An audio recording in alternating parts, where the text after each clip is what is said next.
2024 সালের 15 আগস্ট বৈষম্য বিরোধী ছাত্র আন্দোলন দেশজুড়ে এক বিশাল গণ অভ্যুত্থানে পরিণত হয়। এক দফা দাবি নিয়ে উত্তাল ছাত্র সমাজ পার্লামেন্ট ঘেরাও করে। আর এই গণজোয়ারের সংকটে পড়ে দেশের তৎকালীন প্রধানমন্ত্রী শেখ হাসিনা।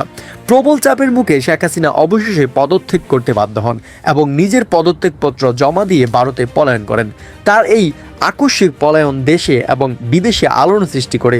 রাজনৈতিক বিশ্লেষকরা প্রশ্ন তোলেন, কেন শেখ হাসিনা পলায়ন করছেন? শেখ হাসিনা কি চিরতরে বাংলাদেশের মাটি ছেড়ে চলে গেছেন, নাকি আবারও ফিরে আসবেন? কিন্তু এই গল্পের এখানেই শেষ নয়। দীর্ঘ এক মাস পর অর্থাৎ সেপ্টেম্বরের 24 তারিখে শেখ হাসিনা হঠাৎ করেই বাংলাদেশে প্রবেশ করেন, যা পুরো দেশকে অবাক করে দেয়।